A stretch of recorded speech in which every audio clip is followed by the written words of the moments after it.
बिस्मिल्लाहिर्रहमानिर्रहीम इय्याका नअबुदु व इय्याका नस्तईन।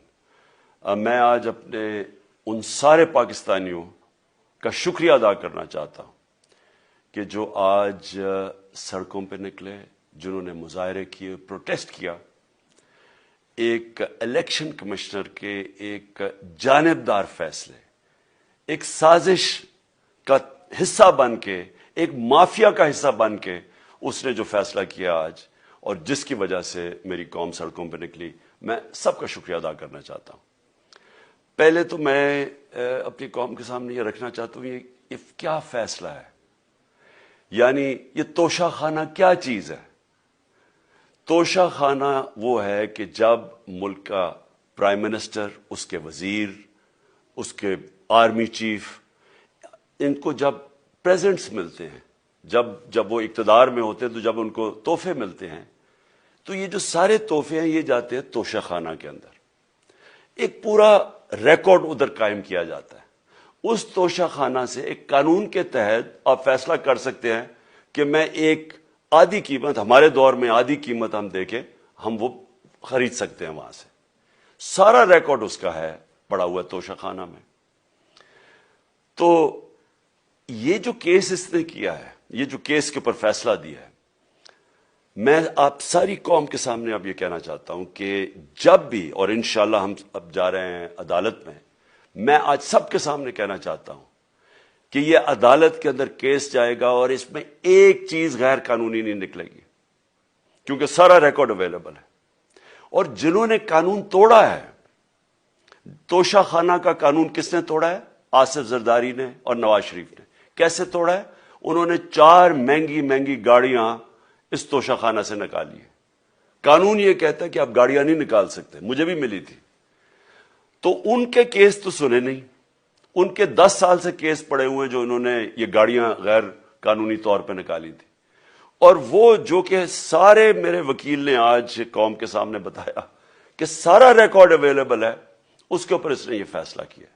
तो पहले तो हम जाएंगे इंशाल्लाह अदालत में, लेकिन मैं इस इलेक्शन कमिश्नर के ऊपर अपनी कौम के सामने इसका जरा असलियत रखना चाहता हूं। ये वो आदमी है जो पिछले 2.5 साल से हमारे खिलाफ फैसले दे रहा है। 8 या 9 दफा इसने हमारे खिलाफ फैसला दिया, हम अदालत में गए और अदालत ने इसके फैसले ओवरटर्न करके हमारे हक में फैसले दिए, क्योंकि इसके जो फैसले थे वो गैर जानिबदार नहीं थे। हम ईवीएम मशीन्स के ऊपर कोशिश करते रहे कि इस मुल्क में साफ और शफाफ इलेक्शन हो। 2 साल कोशिश करते रहे, इस इलेक्शन कमीशन ने पीपल्स पार्टी और नून लीग के साथ मिलकर वो नहीं होने दिया। हमने अदालत में गए कि जो सेनेट के अंदर पैसा चलता है, सेनेट के इलेक्शंस के अंदर, कि वो वोट वेरीफाइबल होनी चाहिए, यानी लोगों को पता होना चाहिए कि आपके एमपी किधर वोट डाल रहे हैं। हम सुप्रीम कोर्ट में गए, सुप्रीम कोर्ट में इजाजत दे दी कि वोट वेरीफाइबल होनी चाहिए, इसने रोक दी। उसके बाद यूसुफ रजा गिलानी का बेटा पैसे देते हुए पकड़ा गया वोट खरीदते हुए, इसने कोई एक्शन नहीं लिया। ये इसने जब हमारा ये अभी जो ऑडियो लीक्स हुई है, इसके अंदर क्या चीज आई है सामने? ऑडियो लीक्स में ये सामने आई कि नून लीग के साथ बैठ के ये फैसले कर रहा था कि कौन से हलके हमारे कमजोर हैं और किधर पीडीएम की वोट जो थी हमारे हलकों से दुगनी थी। इसने उनके साथ बैठ के फैसले किए। ये जो अभी हाल ही में इलेक्शन हुए हैं, इसी इलेक्शन कमीशन ने, इसने पहले भी जब पंजाब के बाय इलेक्शन हुए तब भी पूरी इलेक्शन कमीशन की मशीनरी ने उनकी मदद की, और उसके गवर्नमेंट भी पंजाब में उन्हीं की थी, गवर्नमेंट की मशीनरी ने भी पूरी मदद की। उसके बावजूद दोनों दफा ये इलेक्शन हार गए। और इलेक्शन इसलिए हारे कि पाकिस्तान की कौम इनको रिजेक्ट कर बैठी है, और अल्लाह का शुक्र अदा करता हमारे साथ खड़ी है।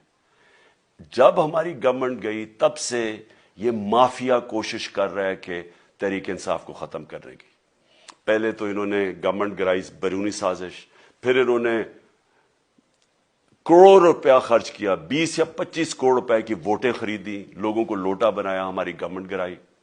उसके बाद जब हमने मुजाहरा किया, पुरअमन मुजाहरा, आइन और कानून में रहते हुए, हमें आइन इजाजत देता है पुरअमन एहतजाज करने की, हमने पुरअमन एहतजाज करना था। इन्होंने जिस तरह ایک بیرونی جو آج بھی وہ سائفر اویلیبل ہے جس میں واضح ہے کہ ان کو باہر سے مل کے انہوں نے ایک گورنمنٹ گرائی تھی. سب کو پتا ہے سندھ ہاؤس میں 20-20 25-25 کروڑ روپیہ چلا اور گورنمنٹ انہوں نے گرائی. اس کے اوپر مظاہرہ ہم نے کیا 25 مئی کو. انہوں نے جس طرح کا ظلم و تشدد کیا ہمارے اوپر پاکستان کی تاریخ میں ایسے کبھی نہیں ہوا.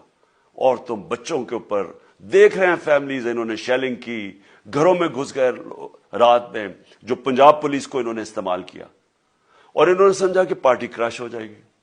پھر بھی نہیں ہوئی. پنجاب کے بائی الیکشن ہار گئے. پھر انہوں نے میرے اوپر کیسز کرنے شروع کر دیے. کبھی عدالت میں ایک کیس ہوتا, کوئی 24 FIR ہے میرے اوپر. دہشت گردی کا میرے پہ کیس کر دیا.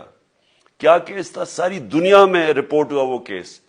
کیس کیا ہے کہ عمران خان کہہ رہا ہے کہ ریمانڈ پہ بھیجنے کے لیے ایک جس کے اوپر تشدد ہوا ہے, کسٹوڈیل ٹارچر ہوئی ہے شہباز گل کو, کہ ہم قانونی کاروائی کریں گے, اس کے اوپر دہشت گردی کا کیس کر دیا. تو پوری کوشش کرتے رہے نہ کسی طرح اس کو, کیونکہ میچ میں تو آپ کھیل نہیں سکتے تھے, تو عمران خان کو میچ سے نکال دو باہر. یہ شروع سے ان کی کوشش تھی. پتہ ان کو چل گیا کہ عوام آ گئی ہے کھڑی ہو ہمارے ساتھ. بڑے میں جلسے ہوئے ہیں, کبھی اتنے بڑے جلسے ہوئے ہی نہیں پاکستان میں. اور پھر یہ جو ابھی جو الیکشن ہوا ہے اس کے اندر پوری پلاننگ کرتے ایک کینڈیڈیٹ کھڑا کر کے پھر بھی ہار گئے. تو یہ مجھے پہلے ہی پتا تھا کہ انہوں نے اس کا رزلٹ کیا آنا ہے. میری ساری پارٹی کو پتا ہے, میں نے ان کو واٹس ایپ کیا, اپنے سارے لوگوں کو بتایا. مجھے کل رات میں نے سب کو بتا دیا کہ اس نے ڈسکوالیفائی کرنا ہے, کیونکہ یہ اس سازش کا حصہ ہے, یہ مافیا کا حصہ ہے. اور مافیا کیا کوشش کر رہی ہے یہ ذرا ساری قوم سن لو. جو پاکستان کی سب سے بڑی پارٹی ہے, جو فیڈرل پارٹی ہے, باقی پارٹیز تو اب صوبائی پارٹیز رہ گئی ہیں, چھوٹی سکڑ کے ہو گئی ہیں فیملی پارٹیز. جو سارے ملک کے اندر ایک فیڈرل پارٹی ہے اس کو ختم کرنے کی کوشش کر رہے ہیں. اور یہ میں پھر سے اس ملک کی تکلیف دے جو ہمارا تاریخ کا حصہ تھا, جب ایسٹ پاکستان ہمارے سے علیحدہ ہوا, کیا ہوا تھا؟ جو پارٹی کو سب سے بڑا مینڈیٹ ملا اسی پارٹی کو ختم کرنے کی کوشش کی. ملک کا جو ہوا وہ تاریخ کا حصہ ہے. یہ پھر کوشش کر رہے ہیں کہ ایک پارٹی جو ساری فیڈریشن کو اکٹھا رکھ سکتی ہے اسی پارٹی کو ختم کرنے کی کوشش کر رہے ہیں کہ جناب عمران خان کو کسی طرح ڈسکوالیفائی کرے اور پھر الیکشن ہو. اور پھر مجھے اور نواز شریف کو ایک ہی طرح دکھایا جا رہا ہے کہ اچھا جی عمران خان بھی ڈسکوالیفائی ہو گیا تو نواز شریف بھی ہو گیا. نواز شریف اس ملک کا بڑا مجرم ہے. 30 سال سے چوری کر رہا ہے اس ملک کا پیسہ باہر. بڑے بڑے محلات ہیں اس کے اور اس کے بچوں کے باہر. ایک رسید نہیں دکھا سکتا کہ پیسہ کدھر سے آیا. میں نے کرکٹ کھیلتا تھا تو میں نے ایک فلیٹ خریدا. میں تو پبلک آفس ہولڈر بھی نہیں تھا. 34-35 سال پہلے میں نے فلیٹ خریدا جب کرکٹ کھیلتا تھا. اس کے باوجود میں نے 8 مہینے عدالت کے اندر ایک ایک رسید بتائی کہ مجھے کدھر سے انکم آئی, کدھر سے آمدنی آئی, اور باہر سے حلال کے پیسے کی جو میں نے جو خرچہ جو خریدا فلیٹ, اس کو جب بیچا بینک کے تھرو پاکستان میں پیسہ لے کے آیا, اپنے ملک میں پیسہ لے کے آیا. اس کی بھی منی ٹریل تھی. عدالت نے مجھے صادق اور امین کہا, اور مجھے مقابلہ اس آدمی سے کر رہے ہیں جو اربوں روپے کی پراپرٹیز لے کے بیٹھا ہوا ہے. کبھی کوئی جھوٹ بولتا ہے کہ جی مجھے قطری کھاد کے جی قطری نے پیسے دے دیے, کبھی وہ کہتا ہے یہ ہے وہ ذرائع, وہ فیل ہو جاتا ہے. وہ بیٹی کہتی ہے میرے لندن تو چھوڑو پاکستان میں کوئی پراپرٹی نہیں, اور پھر پراپرٹی نکلا. یعنی جو بتا ہی نہیں سکتے کہ اس ملک سے باہر اربوں روپے کی پراپرٹیز ہے, اور اس کو اور میرے ساتھ کر رہے ہیں کہ جی اب دونوں ڈسکوالیفائی ہو گئے.